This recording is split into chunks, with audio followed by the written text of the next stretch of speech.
O grande conflito. Capítulo 1. Predito o destino do mundo. Ah, se tu conhecesses também, ao menos neste teu dia, o que à tua paz pertence. Mas agora isto está encoberto aos teus olhos, porque dias virão sobre ti, em que os teus inimigos te cercarão de trincheiras, e te sitiarão, e te estreitarão de todas as bandas, e te derribarão, a ti e aos teus filhos que dentro de ti estiverem, e não deixarão em ti pedra sobre pedra, pois que não conheceste o tempo da tua visitação. Lucas 19, 42 a 44. Do cimo do Monte das Oliveiras, Jesus olhava sobre Jerusalém. Lindo e calmo era o cenário que diante dele se desdobrava.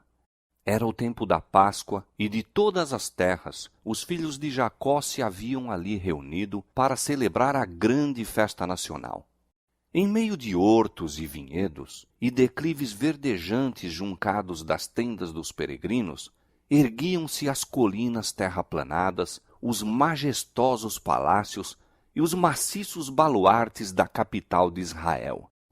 A filha de Sião parecia dizer em seu orgulho: estou assentada como rainha e não verei o pranto. Sendo ela tão formosa então e julgando-se tão segura do favor do céu como quando, séculos antes, o trovador real cantara, formoso de sítio e alegria de toda a terra é o monte de Sião, a cidade do grande rei. Bem à vista estavam os magnificentes edifícios do templo. Os raios do sol poente iluminavam a brancura de neve de suas paredes de mármore e punham reflexos no portal de ouro, na torre e pináculo. Qual perfeição da formosura! Levantava-se ele como o orgulho da nação judaica. Que filho de Israel poderia contemplar aquele cenário sem um estremecimento de alegria e admiração? Entretanto, pensamentos muito diversos ocupavam a mente de Jesus. Quando ia chegando, vendo a cidade, chorou sobre ela. Por entre o universal regozijo de sua entrada triunfal, enquanto se agitavam ramos de palmeiras, enquanto alegres hosanas despertavam ecos nas colinas, e milhares de vozes o aclamavam rei, o Redentor do mundo achava-se oprimido por súbita e misteriosa tristeza. Ele, o Filho de Deus, o prometido de Israel, cujo poder vencera a morte e do túmulo chamara a seus cativos, estava em pranto, não em consequência de uma mágoa comum, senão de agonia intensa e irreprimível. Suas lágrimas não eram por si mesmo, posto que bem soubesse para onde seus passos o levariam. Diante dele jazia o Getsêmane, cenário de sua próxima agonia. Estava também à vista a Porta das Ovelhas, através da qual durante séculos tinham sido conduzidas as vítimas para o sacrifício e que se lhe deveria abrir quando fosse, como um cordeiro, levado ao matadouro. Não muito distante estava o Calvário, o local da crucifixão. Sobre o caminho que Cristo logo deveria trilhar, cairia o terror de grandes trevas ao fazer ele de sua alma uma oferta pelo pecado. Todavia, não era a contemplação destas cenas que lançava sobre ele aquela sombra em tal hora de alegria. Nenhum sinal de sua própria angústia sobre-humana nublava aquele espírito abnegado. Chorava pela sorte dos milhares de Jerusalém, por causa da cegueira e impenitência daqueles que ele viera abençoar e salvar. A história de mais de 1000 anos do favor especial de Deus e de seu cuidado protetor manifestos ao povo escolhido estava patente aos olhos de Jesus. Ali estava o Monte Moriá, onde o filho da promessa, como vítima submissa, havia sido ligado ao altar, emblema da oferenda do Filho de Deus. Ali, o concerto de bênçãos e a gloriosa promessa messiânica tinham sido confirmados ao Pai dos crentes. Ali as chamas do sacrifício, ascendendo da ira de Ornã para o céu, haviam desviado a espada do anjo destruidor, símbolo apropriado do sacrifício e mediação do Salvador em prol do homem culpado.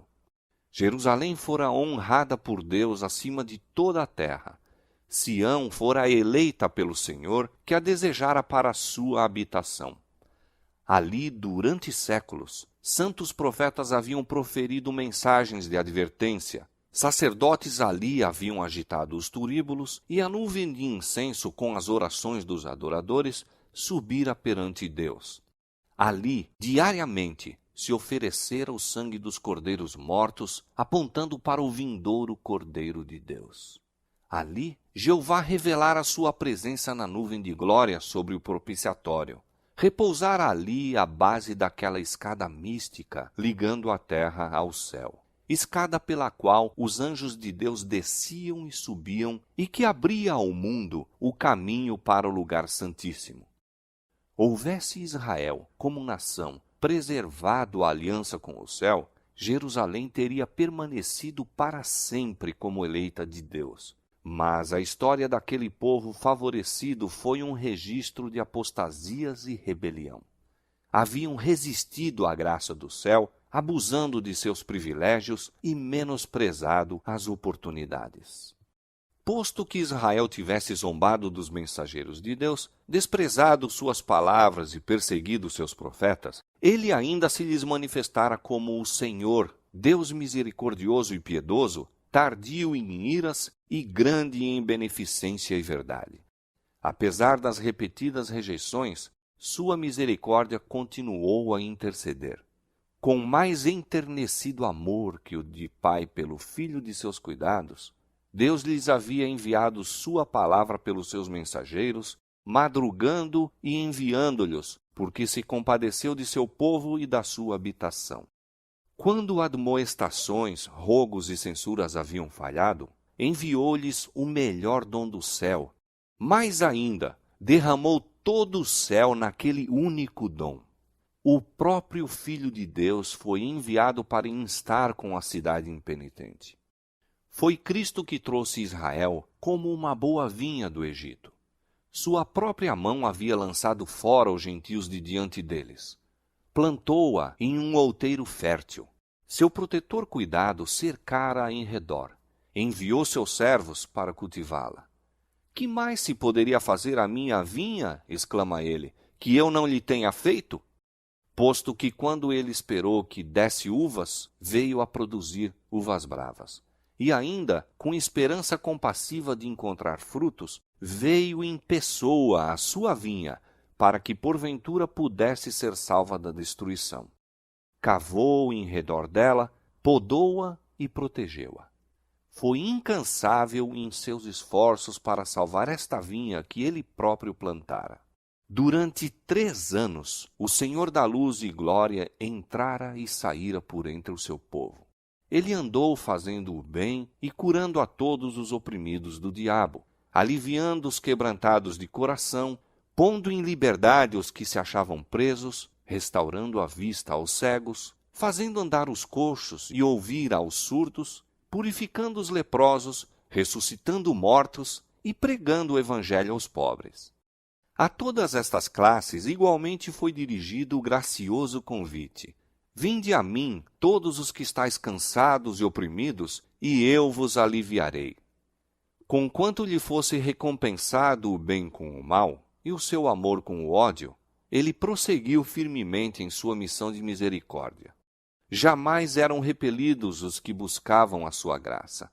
Como viajante sem lar, tendo a ignomínia e a penúria como porção diária, viveu ele para ministrar as necessidades e abrandar as desgraças humanas, para insistir com os homens a aceitarem o dom da vida. As ondas de misericórdia, rebatidas por aqueles corações obstinados, retornavam em uma vaga mais forte de terno e inexprimível amor. Mas Israel se desviara de seu melhor amigo e único auxiliador. Os rogos de seu amor haviam sido desprezados, seus conselhos repelidos, ridicularizadas suas advertências. A hora de esperança e perdão passava-se rapidamente.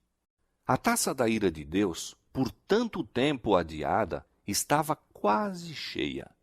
As nuvens que haviam estado a acumular-se durante séculos de apostasia e rebelião ora enegrecidas de calamidades, estavam prestes a desabar sobre um povo criminoso. E aquele que unicamente os poderia salvar da condenação iminente fora menosprezado, injuriado, rejeitado e seria logo crucificado. Quando Cristo estivesse suspenso da cruz do Calvário, teria terminado o tempo de Israel como nação favorecida e abençoada por Deus.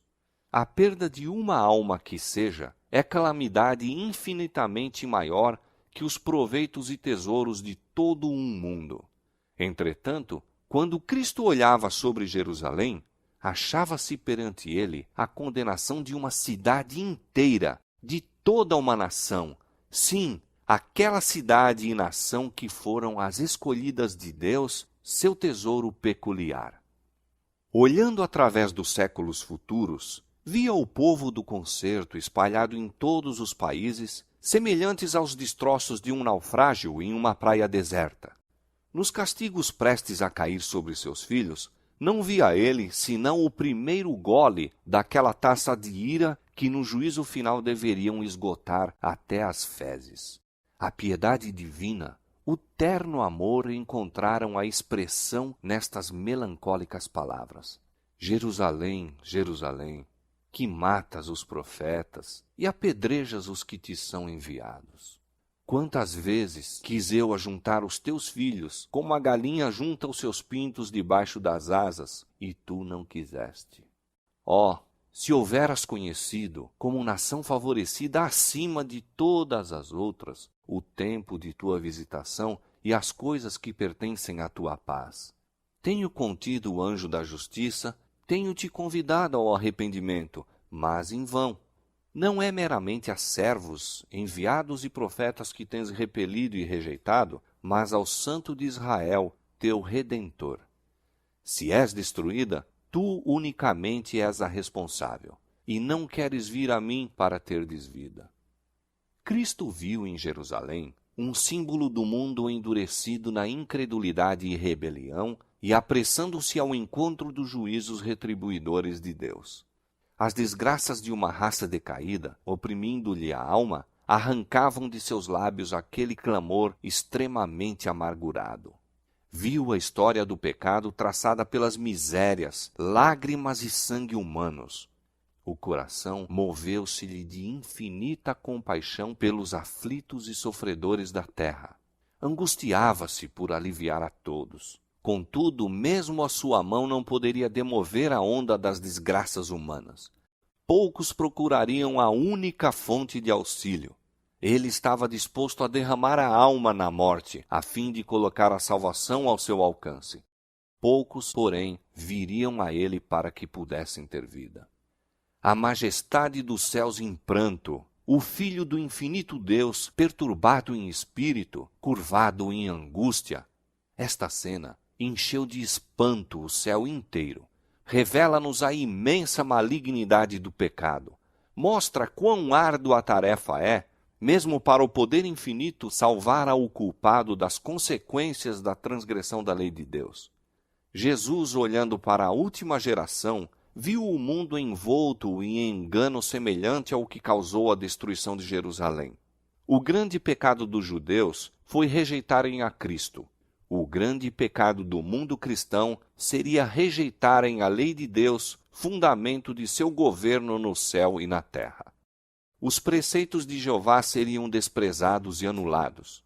Milhões na servidão do pecado, escravos de Satanás, condenados a sofrer a segunda morte, recusar-se-iam a escutar as palavras de verdade no dia de sua visitação. Terrível cegueira, estranha presunção. 2 dias antes da Páscoa, quando Cristo pela última vez se havia afastado do templo, depois de anunciar a hipocrisia dos príncipes judeus, novamente sai com os discípulos para o Monte das Oliveiras e assenta-se com eles no declive relvoso, sobranceiro à cidade. Mais uma vez contempla seus muros, torres e palácios.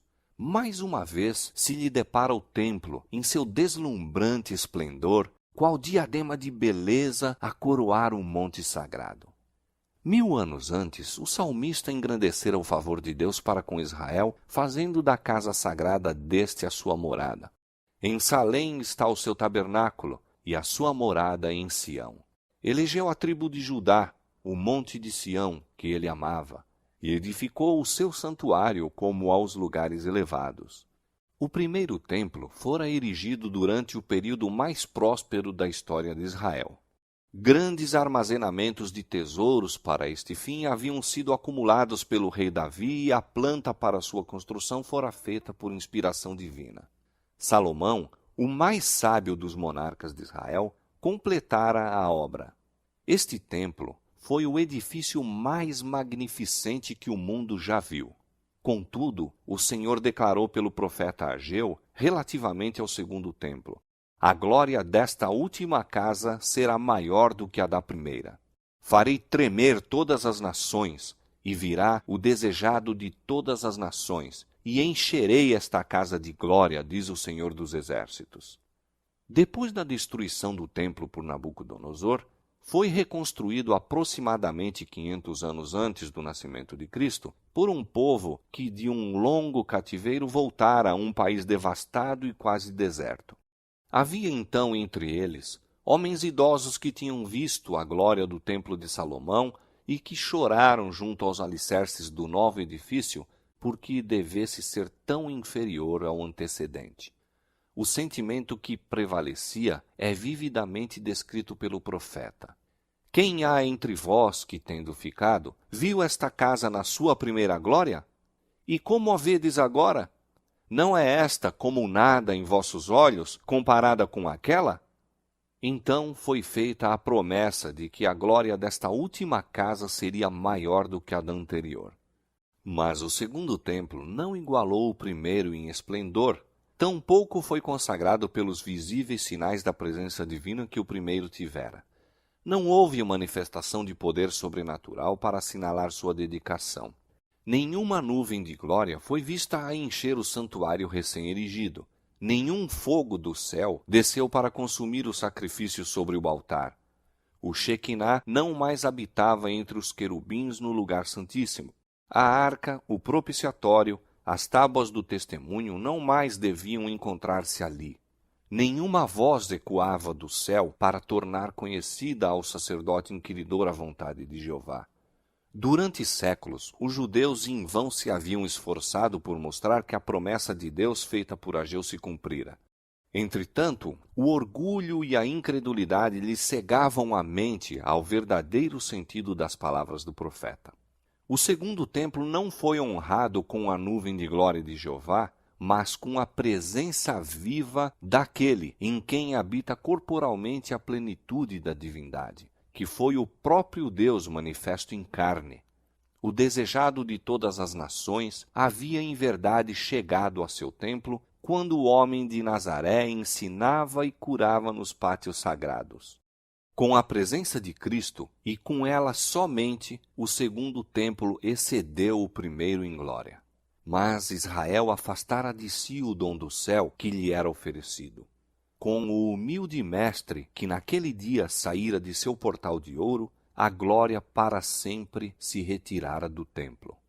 Já eram cumpridas as palavras do Salvador: eis que a vossa casa vai ficar-vos deserta. Os discípulos ficaram cheios de espanto e admiração ante a profecia de Cristo acerca da subversão do templo e desejavam compreender melhor o significado de suas palavras.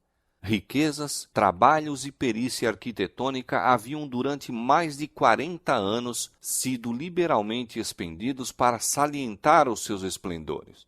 Herodes, o Grande, nele empregara prodigamente tanto riquezas romanas como tesouros judeus, e mesmo o imperador do mundo o tinha enriquecido com seus dons. Blocos maciços de mármore branco, de tamanho quase fabuloso, proveniente de Roma para este fim, formavam parte de sua estrutura. E para eles chamaram os discípulos a atenção do Mestre, dizendo: olha que pedras e que edifícios! A estas palavras deu Jesus a solene e surpreendente resposta: em verdade vos digo que não ficará aqui pedra sobre pedra que não seja derribada. Com a subversão de Jerusalém, os discípulos associaram os fatos da vinda pessoal de Cristo em glória temporal a fim de assumir o trono do império do universo, castigar os judeus impenitentes e libertar a nação do jugo romano. O Senhor lhes dissera que viria a segunda vez. Daí, com a menção do juízo sobre Jerusalém, volveram o pensamento para aquela vinda, e, como estivessem reunidos em torno do Salvador sobre o Monte das Oliveiras, perguntaram: quando serão essas coisas, e que sinal haverá da tua vinda e do fim do mundo? O futuro estava misericordiosamente velado aos discípulos.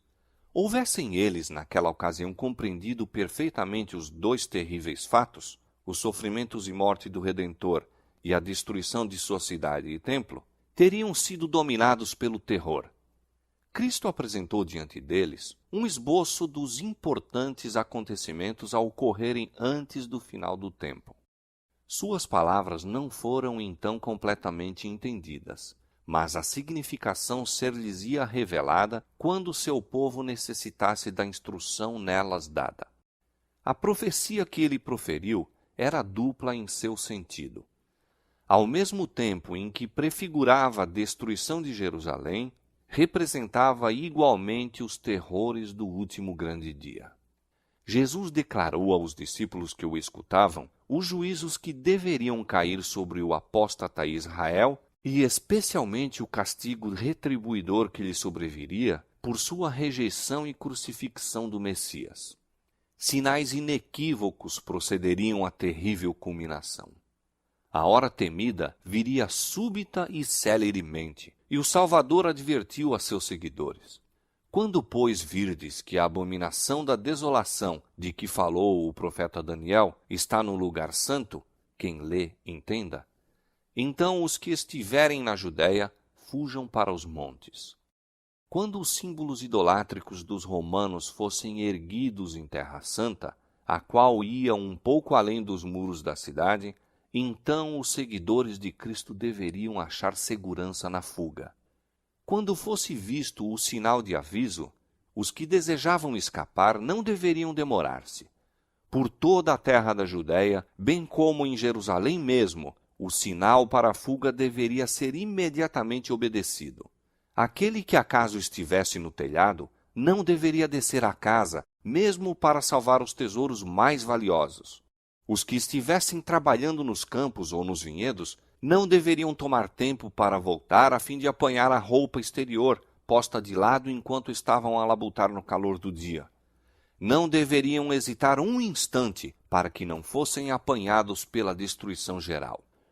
No reinado de Herodes, Jerusalém não só havia sido grandemente embelezada, mas pela ereção de torres, muralhas e fortalezas, em acréscimo à força natural de sua posição, tornara-se aparentemente inexpugnável.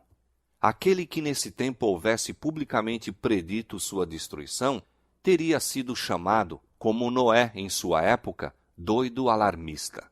Mas Cristo dissera: o céu e a terra passarão, mas as minhas palavras não hão de passar. Por causa de seus pecados, foi anunciada a ira contra Jerusalém, e sua pertinaz incredulidade selou-lhe a sorte. O Senhor tinha declarado pelo profeta Miqueias: ouvi agora isto, vós, chefes da casa de Jacó, e vós, maiorais da casa de Israel, que abominais o juízo e perverteis tudo o que é direito, edificando a Sião com sangue e a Jerusalém com injustiça. Os seus chefes dão as sentenças por presentes, e os seus sacerdotes ensinam por interesse, e os seus profetas adivinham por dinheiro, e ainda encostam ao Senhor, dizendo: não está o Senhor no meio de nós? Nenhum mal nos sobrevirá. Estas palavras descreviam fielmente os habitantes de Jerusalém, corruptos e possuídos de justiça própria. Pretendendo, embora observar rigidamente os preceitos da lei de Deus, estavam transgredindo todos os seus princípios. Odiavam a Cristo porque a sua pureza e santidade lhes revelavam a iniquidade própria, e acusavam-no de ser a causa de todas as angústias que lhes tinham sobrevido em consequência de seus pecados. Posto que soubessem não ter ele pecado, declararam que sua morte era necessária para a segurança deles como nação. Se o deixarmos assim, disseram os chefes dos judeus, todos crerão nele, e virão os romanos e tirar-nos-ão o nosso lugar e a nação. Se Cristo fosse crucificado, eles poderiam uma vez mais se tornar um povo forte e unido. Assim raciocinavam e concordavam com a decisão de seu sumo sacerdote de que seria melhor morrer um homem do que perecer toda a nação. Assim, os dirigentes judeus edificaram a Sião com sangue e a Jerusalém com injustiça.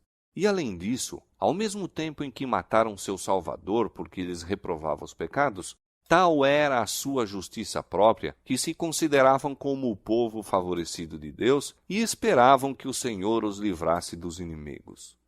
Portanto, continuou o profeta, por causa de vós, Sião será lavrada como um campo e Jerusalém se tornará em montões de pedras e o monte desta casa em lugares altos de um bosque.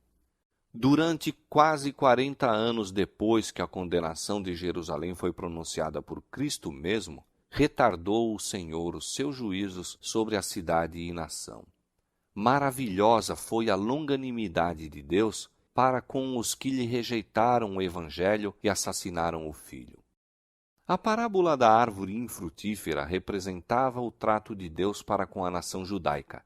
Fora dada a ordem: corta! Porque ocupa ainda a terra inutilmente? Mas a misericórdia divina poupara ainda um pouco de tempo. Muitos havia ainda dentre os judeus que eram ignorantes quanto ao caráter e obra de Cristo, e os filhos não haviam gozado das oportunidades nem recebido a luz que seus pais tinham desprezado. Mediante a pregação dos apóstolos e de seus cooperadores, Deus faria com que a luz resplandecesse sobre eles.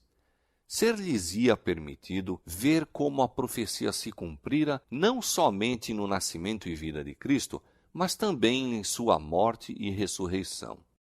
Os filhos não foram condenados pelos pecados dos pais. Quando, porém, conhecedores de toda a luz dada a seus pais, os filhos rejeitaram mesmo a que lhes fora concedida a mais, tornaram-se participantes dos pecados daqueles e encheram a medida de sua iniquidade. A longanimidade de Deus para com Jerusalém apenas confirmou os judeus em sua obstinada impenitência. Em seu ódio e crueldade para com os discípulos de Jesus, rejeitaram o último oferecimento de misericórdia. Afastou Deus então deles a proteção, retirando o poder com que restringia a Satanás e seus anjos, de maneira que a nação ficou sob o controle do chefe que haviam escolhido.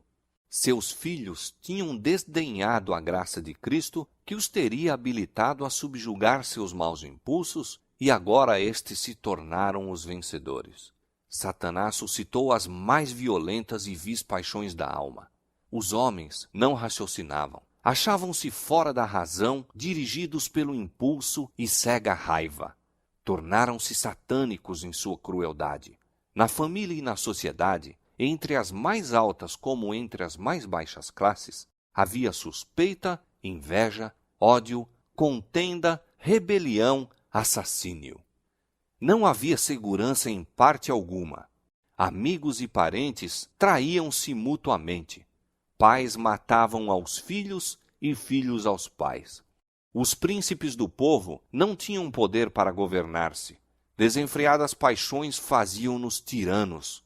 Os judeus haviam aceitado falso testemunho para condenar o inocente Filho de Deus. Agora as falsas acusações tornavam insegura sua própria vida. Pelas suas ações, durante muito tempo tinham estado a dizer: fazei que deixe de estar o Santo de Israel perante nós. Agora, seu desejo foi satisfeito. O temor de Deus não mais os perturbaria. Satanás estava à frente da nação e as mais altas autoridades civis e religiosas estavam sob o seu domínio. Os chefes das facções oponentes, por vezes, se uniam para saquear e torturar suas desgraçadas vítimas e novamente caíam sobre as forças uns dos outros, fazendo impiedosa matança. Mesmo a santidade do templo não lhes refreava a horrível ferocidade. Os adoradores eram assassinados diante do altar e o santuário contaminava-se com corpos de mortos. No entanto, em sua cega e blasfema presunção, os instigadores desta obra infernal publicamente declaravam que não tinham receio de que Jerusalém fosse destruída, pois era a própria cidade de Deus. A fim de estabelecer mais firmemente seu poder, subornaram profetas falsos para proclamar, mesmo enquanto as legiões romanas estavam sitiando o templo, que o povo devia aguardar o livramento de Deus. Afinal, as multidões apegaram-se firmemente à crença de que o Altíssimo interviria para a derrota de seus adversários. Israel, porém, havia desdenhado a proteção divina e agora não tinha defesa. Infeliz Jerusalém, despedaçada por dissensões internas, com o sangue de seus filhos, mortos pelas mãos uns dos outros, a tingir de carmesim suas ruas, enquanto hostis exércitos estrangeiros derribavam suas fortificações e lhes matavam os homens de guerra. Todas as predições feitas por Cristo relativas à destruição de Jerusalém cumpriram-se à letra. Os judeus experimentaram a verdade de suas palavras de advertência. Com a medida com que tiverdes medido, vos hão de medir a vós. Apareceram sinais e prodígios prenunciando desastre e condenação. Ao meio da noite, uma luz sobrenatural resplandeceu sobre o templo e o altar. Sobre as nuvens, ao pôr do sol, desenhavam-se carros e homens de guerra reunindo-se para a batalha. Os sacerdotes que ministravam à noite no santuário aterrorizavam-se com sons misteriosos. A terra tremia e ouvia-se multidão de vozes a clamar: "Partamos daqui!" A grande porta oriental, tão pesada que dificilmente podia ser fechada por uns 20 homens e que se achava segura por imensas barras de ferro, fixas profundamente no pavimento de pedra sólida, abriu-se à meia-noite, independente de qualquer agente visível. Durante 7 anos, um homem esteve a subir e descer as ruas de Jerusalém, declarando as desgraças que deveriam sobrevir à cidade. De dia e de noite cantava ele funebremente. Uma voz do Oriente, uma voz do Ocidente, uma voz dos 4 ventos, uma voz contra Jerusalém e contra o templo, uma voz contra os noivos e as noivas, uma voz contra o povo. Este ser estranho foi preso e açoitado, mas nenhuma queixa lhe escapou dos lábios. Aos insultos e maus tratos respondia somente: "Ai, ai de Jerusalém! Ai, ai dos habitantes dela!" Seu clamor de aviso não cessou senão quando foi morto no cerco que havia predito. Nenhum cristão pereceu na destruição de Jerusalém. Cristo fizera a seus discípulos o aviso e todos os que creram em suas palavras aguardaram o sinal prometido.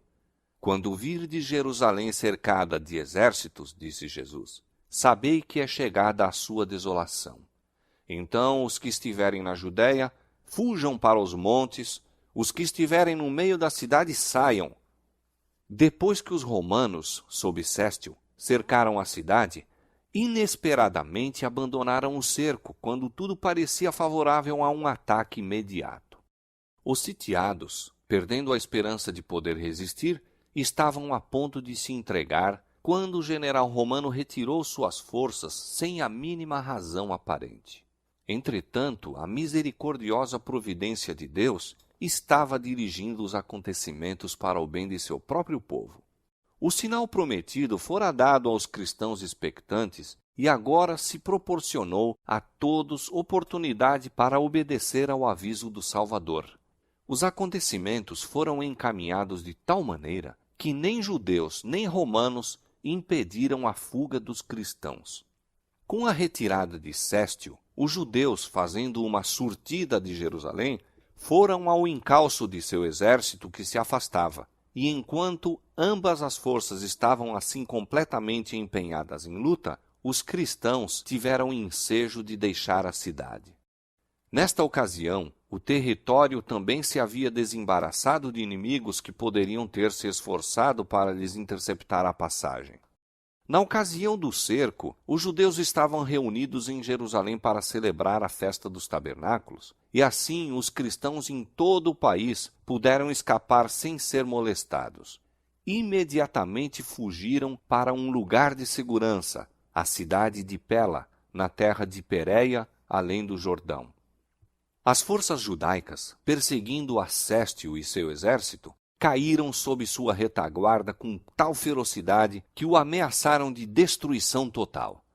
Foi com grande dificuldade que os romanos conseguiram efetuar a retirada. Os judeus escaparam quase sem perdas e, com seus despojos, voltaram em triunfo para Jerusalém. No entanto, este êxito aparente apenas lhes acarretou males.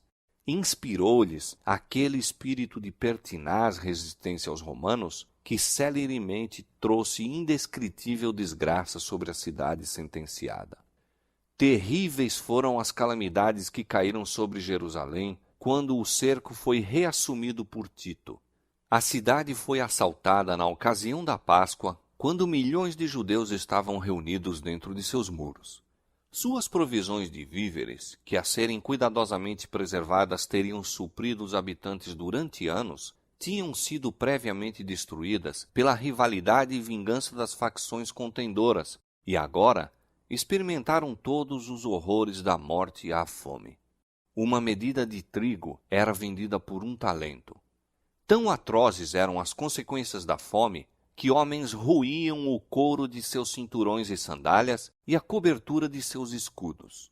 Numerosas pessoas saíam da cidade à noite furtivamente para apanhar plantas silvestres que cresciam fora dos muros da cidade, se bem que muitos fossem agarrados e mortos com severas torturas. E muitas vezes os que voltavam em segurança eram roubados naquilo que haviam rebuscado com tão grande perigo. As mais desumanas torturas eram infligidas pelos que se achavam no poder a fim de extorquir do povo atingido pela necessidade os últimos e escassos suprimentos que poderiam ter escondido. E tais crueldades eram frequentemente praticadas por homens que se achavam, aliás, bem alimentados e que simplesmente estavam desejosos de acumular um depósito de provisões para o futuro. Milhares pereceram pela fome e pela peste. A afeição natural parecia ter desaparecido. Maridos roubavam de sua esposa e esposas de seu marido. Viam-se filhos arrebatar o alimento da boca de seus pais idosos. A pergunta do profeta, pode uma mulher esquecer-se tanto de seu filho que cria? Recebeu dentro dos muros da cidade condenada a resposta. As mãos das mulheres piedosas cozeram os próprios filhos e serviram-lhes de alimento na destruição da filha de meu povo. Novamente se cumpriu a profecia de aviso, dada 14 séculos antes. E quanto à mulher mais mimosa e delicada entre ti, que de mimo e delicadeza nunca tentou pôr a planta de seu pé sobre a terra, será maligno o seu olho contra o homem de seu regaço, e contra seu filho e contra sua filha, e por causa de seus filhos que tiver, porque os comerás escondidas pela falta de tudo no cerco e no aperto com que o teu inimigo te apertará nas tuas portas. Deuteronômio, capítulo 28, versos 56 e 57. Os chefes romanos esforçaram-se por infundir terror aos judeus e assim fazê-los render-se. Os prisioneiros que resistiam ao cair presos eram açoitados, torturados e crucificados diante do muro da cidade. Centenas eram diariamente mortos desta maneira, e essa horrível obra prolongou-se até que ao longo do vale de Josafá e no Calvário se erigiram cruzes em tão grande número que mal havia espaço para mover-se entre elas. De tão terrível maneira foi castigada aquela espantosa maldição proferida perante o tribunal de Pilatos. O seu sangue caia sobre nós e sobre nossos filhos.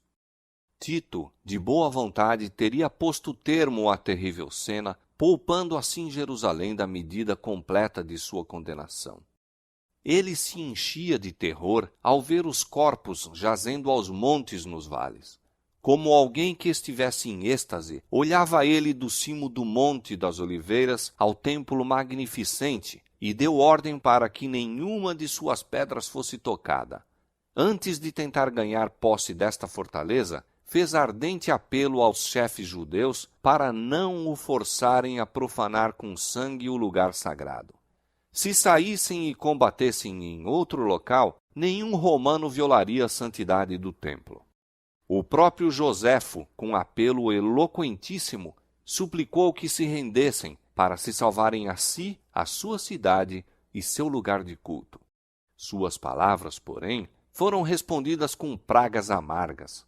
Lançaram-se dardos contra ele, que era seu último mediador humano, enquanto persistia em estar com eles. Os judeus haviam rejeitado os rogos do Filho de Deus, e agora as advertências e rogos apenas os tornavam mais decididos a resistir até o último ponto. Nulos foram os esforços de Tito para salvar o templo. Alguém maior do que ele declarara que não ficaria pedra sobre pedra. A cega obstinação dos chefes dos judeus e os abomináveis crimes cometidos dentro da cidade sitiada provocaram o horror e a indignação dos romanos, e Tito finalmente se decidiu a tomar o templo de assalto. Resolveu, contudo, que, sendo possível, deveria o mesmo ser salvo da destruição. Mas suas ordens foram desatendidas. Depois que ele se retirara para sua tenda à noite, os judeus, saindo repentinamente do templo, atacaram fora os soldados. Na luta, um soldado arremessou um facho através de uma abertura no pórtico e imediatamente as salas revestidas de cedro em redor da casa sagrada se acharam em chamas. Tito precipitou-se para o local, seguido de seus generais e legionários, e ordenou aos soldados que apagassem as labaredas. Suas palavras não foram atendidas. Em sua fúria, os soldados lançaram tochas ardentes nas salas contíguas ao templo e, com a espada, assassinavam em grande número os que ali tinham procurado refúgio. O sangue corria como água pelas escadas do templo abaixo. Milhares e milhares de judeus pereceram. Acima do ruído da batalha, ouviam-se vozes bradando: Icabode! Foi-se a glória. Tito achou impossível sustar a fúria da soldadesca. Entrou com seus oficiais e examinou o interior do edifício sagrado. O esplendor encheu-os de admiração, e como as chamas não houvessem ainda penetrado no lugar santo, fez um último esforço para salvá-lo. E, apresentando-se-lhes repentinamente, de novo exortou os soldados a deterem a marcha da conflagração. O centurião Liberalis esforçou-se por impor obediência a seu estado maior, mas o próprio respeito para com o imperador cedeu lugar à furiosa animosidade contra os judeus, ao excitamento feroz da batalha e à esperança insaciável do saque. Os soldados viam tudo em redor deles resplandecendo de ouro, que fulgurava deslumbrantemente à luz sinistra das chamas. Supunham que incalculáveis tesouros estivessem acumulados no santuário. Um soldado, sem ser percebido, arrojou uma tocha acesa por entre os gonzos da porta. O edifício todo, em um momento, ficou em chamas. O denso fumo e o fogo obrigaram os oficiais a retirar-se, e o nobre edifício foi abandonado à sua sorte. Era um espetáculo pavoroso aos romanos. E que seria ele para os judeus? Todo o cimo da colina que dominava a cidade chamejava como um vulcão. Um após outro caíram os edifícios com tremendo fragor e foram absorvidos pelo ígneo abismo. Os tetos de cedro assemelhavam-se a lençóis de fogo. Os pináculos dourados resplandeciam como pontas de luz vermelha. As torres dos portais enviavam para cima altas colunas de chama e fumo. As colinas vizinhas se iluminavam e grupos obscuros de pessoas foram vistas a observar com horrível ansiedade a marcha da destruição.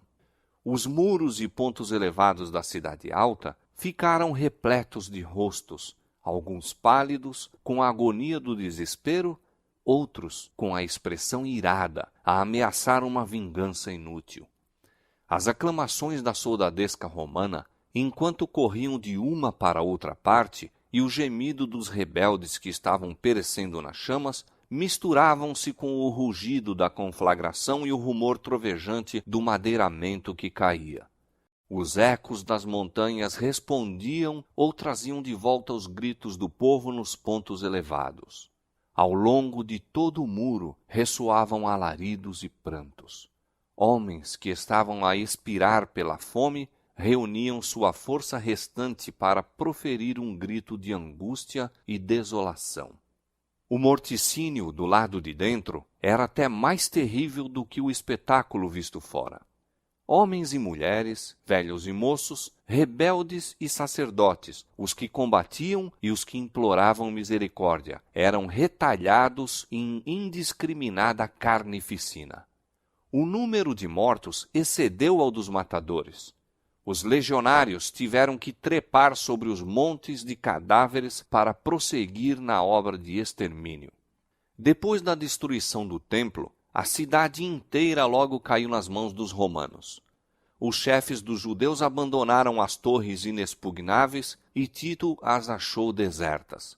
Contemplou-as com espanto e declarou que Deus lhes havia entregue em suas mãos, pois engenho algum, ainda que poderoso, poderia ter prevalecido contra aquelas estupendas ameias.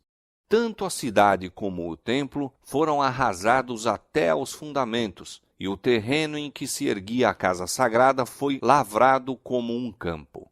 No cerco e morticínio que se seguiram, pereceram mais de 1 milhão de pessoas.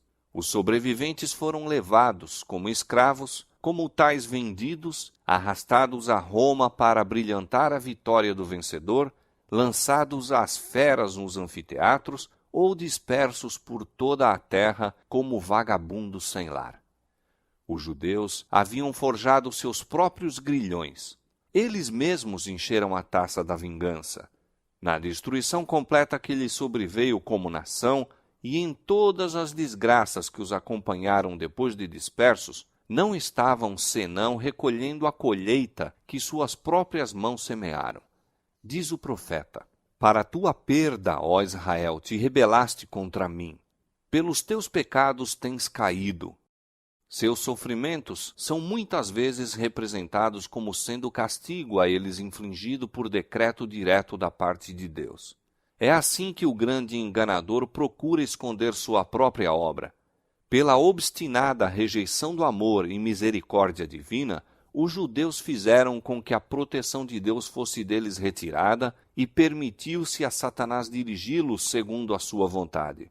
As horríveis crueldades executadas na destruição de Jerusalém são uma demonstração do poder vingador de Satanás sobre os que se rendem ao seu controle. Não podemos saber quanto devemos a Cristo pela paz e proteção de que gozamos. É o poder de Deus que impede que a humanidade passe completamente para o domínio de Satanás. Os desobedientes e ingratos têm grande motivo de gratidão pela misericórdia e longanimidade de Deus, que contém o cruel e pernicioso poder do maligno. Quando, porém, os homens passam os limites da clemência divina, a restrição é removida. Deus não fica em relação ao pecador como executor da sentença contra a transgressão, mas deixa entregues a si mesmos os que rejeitam sua misericórdia para colherem aquilo que semearam. Cada raio de luz rejeitado, cada advertência desprezada ou desatendida, cada paixão contemporizada, cada transgressão da lei de Deus é uma semente lançada, a qual produz infalível colheita. O Espírito de Deus, persistentemente resistido, é afinal retirado do pecador, e então poder algum permanece para dominar as más paixões da alma e nenhuma proteção contra a maldade e inimizade de Satanás. A destruição de Jerusalém constitui tremenda e solene advertência a todos os que estão tratando levianamente com os oferecimentos da graça divina e resistindo aos rogos da misericórdia de Deus. jamais foi dado um testemunho mais decisivo do ódio ao pecado por parte de Deus e do castigo certo que recairá sobre o culpado. A profecia do Salvador relativa aos juízos que deveriam cair sobre Jerusalém há de ter outro cumprimento, do qual aquela terrível desolação não foi senão tênue sombra.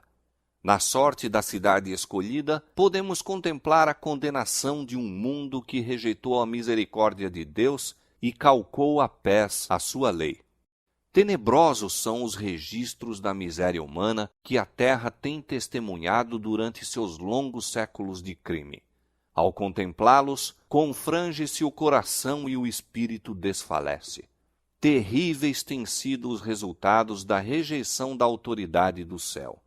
Entretanto, cena ainda mais tenebrosa se apresenta nas revelações do futuro. Os registros do passado, o longo cortejo de tumultos, conflitos e revoluções, a armadura daqueles que pelejavam com ruído e os vestidos que rolavam no sangue, que são em contraste com os terrores daquele dia em que o Espírito de Deus será totalmente retirado dos ímpios, não mais contendo a explosão das paixões humanas e ira satânica. O mundo contemplará então, como nunca antes, os resultados do governo de Satanás. Mas naquele dia, bem como na ocasião da destruição de Jerusalém, livrar-se-á o povo de Deus, todo aquele que estiver inscrito entre os vivos. Cristo declarou que virá a segunda vez para reunir a si os seus fiéis. E todas as tribos da terra se lamentarão e verão o Filho do Homem vindo sobre as nuvens do céu com poder e grande glória. E ele enviará os seus anjos com rijo clamor de trombeta, os quais ajuntarão os seus escolhidos desde os quatro ventos, de uma a outra extremidade dos céus. Então, os que não obedecem ao Evangelho serão consumidos pelo espírito de sua boca e serão destruídos com o esplendor de sua vinda. Como o antigo Israel, os ímpios destroem-se a si mesmos, caem pela sua iniquidade.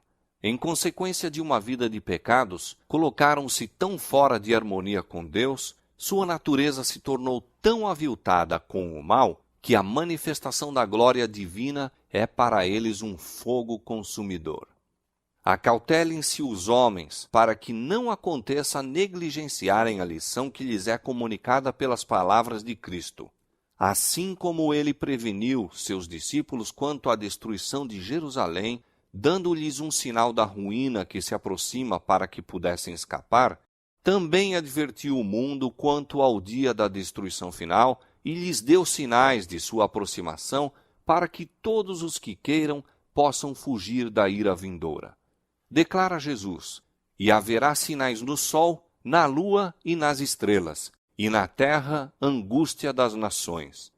Os que contemplam estes prenúncios de sua vinda devem saber que está próximo às portas.